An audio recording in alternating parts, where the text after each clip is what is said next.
اب نوٹ کر لیجئے، یہ کتابیں اگر آپ پڑھنا چاہیں تو کتاب الملاحم میں پڑھیے. بدترین عذاب عربوں پر آیا کھڑا ہے، سروں پر تنا ہوا ہے، بدترین.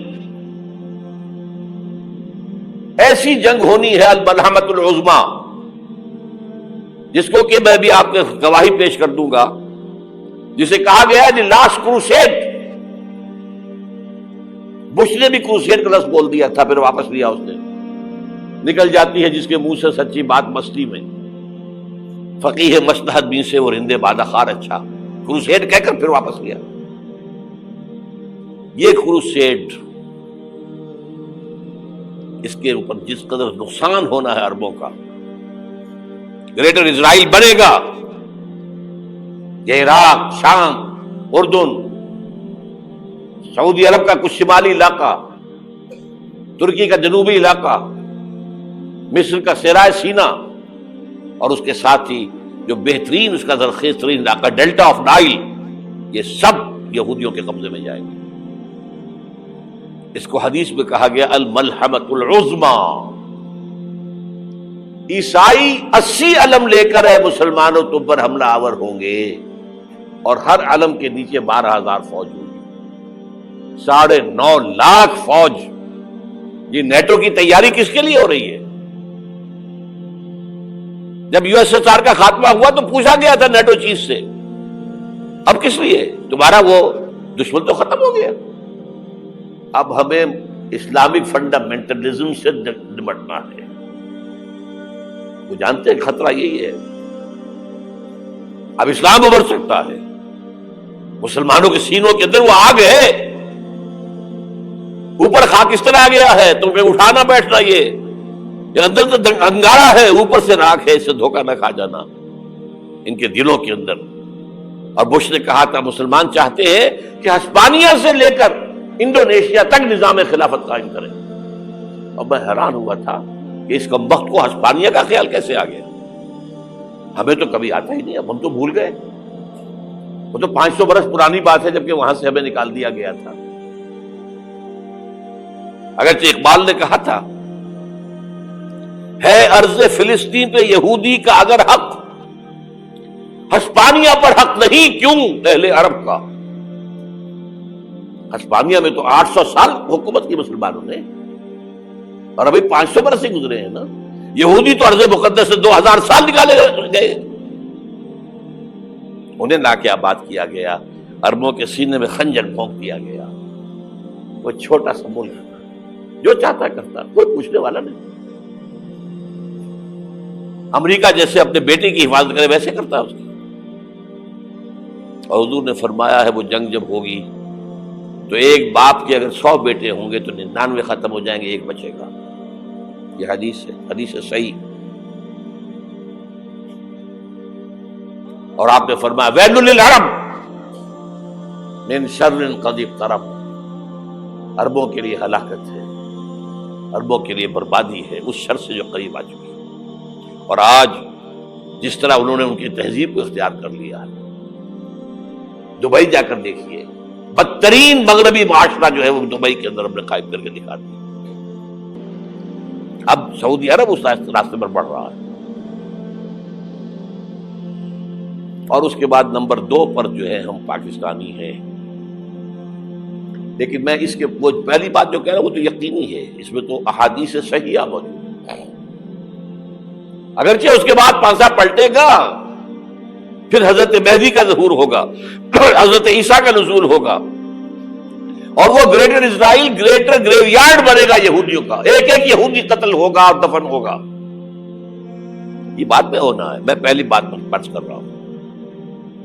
وہ پانسا پلٹے گا جب پلٹے گا. ابھی جو سامنے ہے وہ کیا ہے؟ جس ملحمۃ العظمیٰ کہا حضور نے، جسے آرمگیڈون کہتے ہیں عیسائی. آرمگیڈون کی اگر کہیں جا کر آپ دیکھیں گے، آپ ڈکشنری میں مانی تو کیا لکھا ہے؟ A very big war which will be fought between the forces of evil and good before the end of this world. اس دنیا کے خاتمے سے پہلے خیر اور شر کی قوتوں کے درمیان بہت بڑی جنگ ہوگی. ارمجدون اسے کہتے ہیں عربی میں، اور آرمگیڈون اسے کہتے ہیں انگریزی کے اندر. اور یہ بائبل کی آخری کتاب کے اندر ہے، جو اس میں کہ مکاشفات یوحنا، ریویلیشنز آف سینٹ جان. یہ تو میں کہہ رہا ہوں یقین کے ساتھ، اور زیادہ دور نہیں ہے، آیا چاہتا ہے.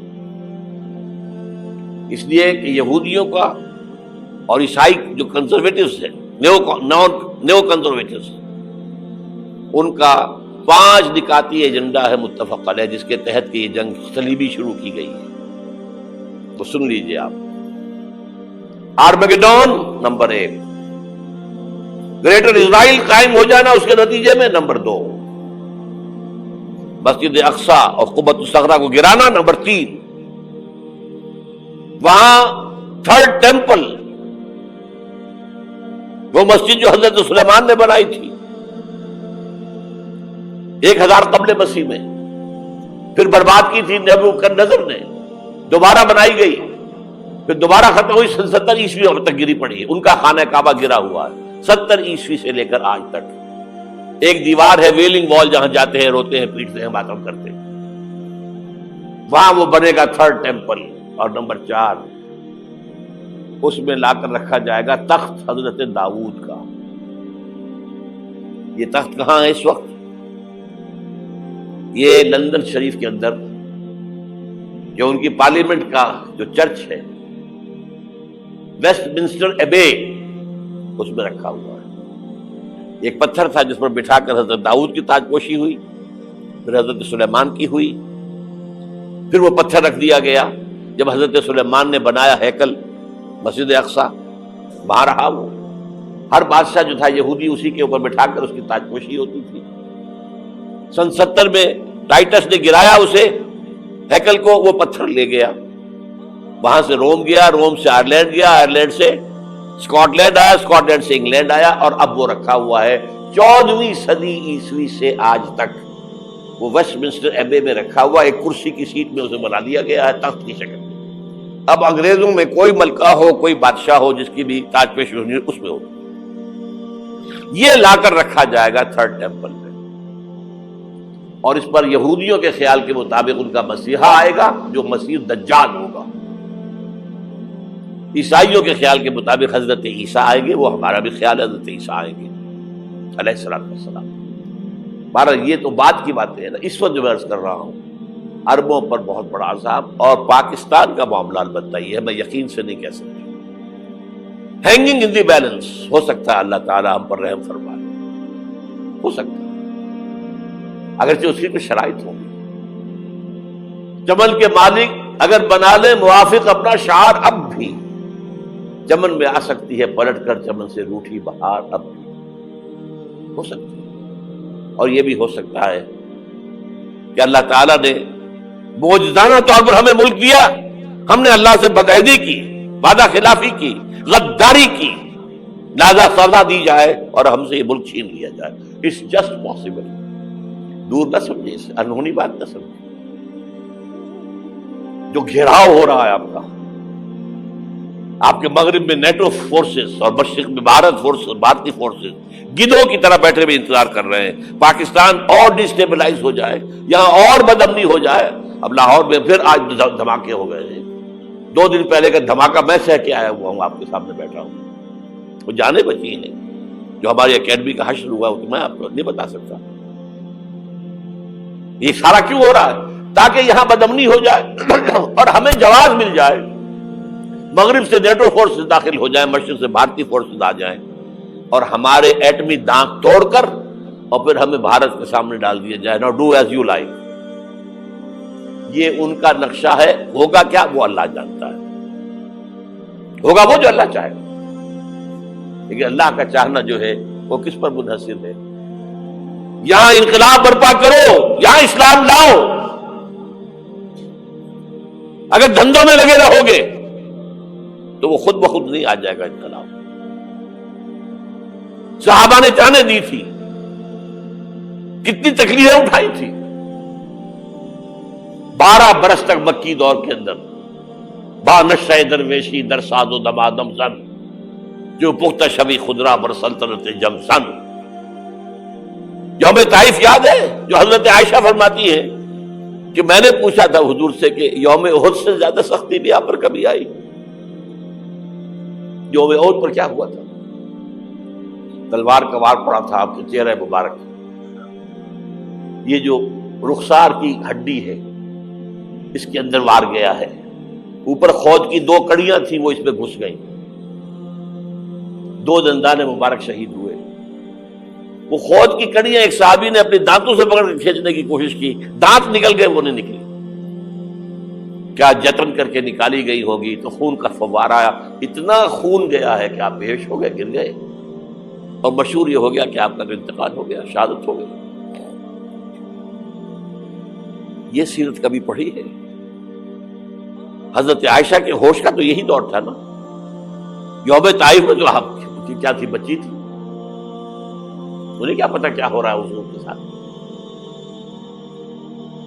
3 دن تک حضور مکے کی گلیاں اور وہاں کے اوباش لوگ پتھراؤ کر رہے گئے تھے اس امید میں کہ شاید وہاں کا کوئی سردار ایمان لے آئے، تو یہاں تو ابو طالب بھی فوت ہو گئے، یہی دنیاوی سہارا تھا، خاندانی سہارا تھا ابو طالب کے ذریعے، اور گھر میں ایک دلجوئی کرنے والی رفیقہ حیات تھی، وہ بھی، ان کا بھی انتقال ہو گیا۔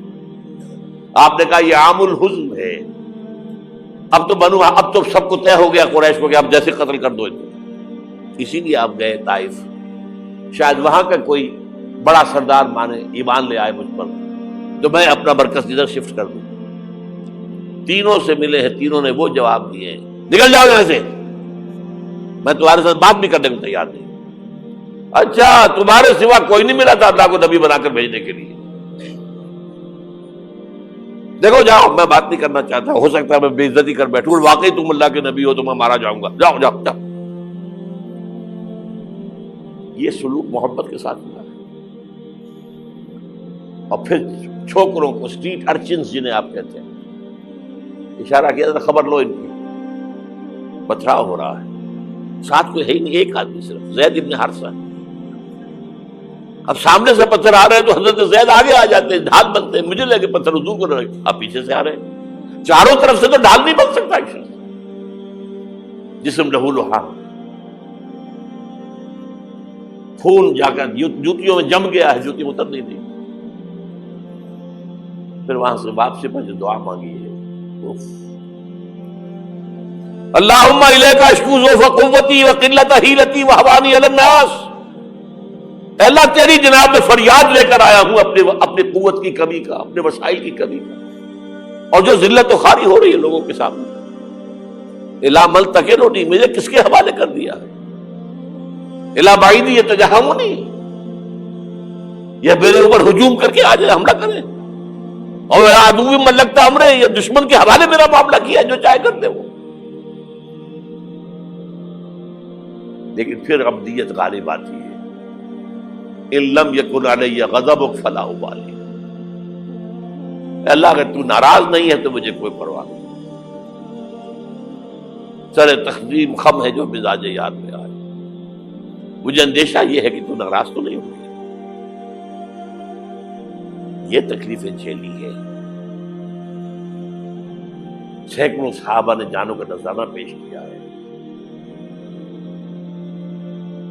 احزاب کی جنگ میں فاقوں پر فاقے ہو رہے تھے، اور ان فاقوں کی حالت میں خندق کھودنے کا حکم ملا ہے، لوگوں کی کمریں دوہری ہو رہی ہیں، پتھر باندھے ہیں اپنے پیٹوں سے، اپنی چادروں کے ساتھ کس کر کمر دوہری نہ ہو جائے، اور جب صحابہ کدالیں چلا رہے ہیں تو کیا کہہ رہے ہیں، نحن الذین بایعوا محمدا علی الجہاد ما بقینا ابدا، اللہم لا عیش الا عیش الاخرہ۔ صحابہ کہتے تھے ہم وہ لوگ ہیں جنہوں نے محمد سے بیعت کی ہے کہ جہاد کرتے رہیں گے جب تک جان میں جان نکل جائے تو بات، اور جان ہے، چاہے ابھی بھوک سے کمر دوڑی ہوئی جا رہی، جان تو ہے۔ اور ایک دفعہ کہتے تھے اللہم لا عیش الا عیش الاخرہ، اللہ عیش، زندگی تو آخرت کی زندگی ہے۔ اور حضور فرماتے تھے، حضور کے بیٹھے ہوئے نہیں تھے گاؤں تکیہ لگا کر، پتھر اٹھا کر خندق میں سے لے جا کر باہر پھینک رہے تھے، جب صحابہ کہتے ہیں اللہم لا عیش الا عیش الاخرہ، حضور فرما رہے ہیں فاغفر للانصار والمہاجرہ، اے اللہ ان انصار اور مہاجرین کی مغفرت فرما دو۔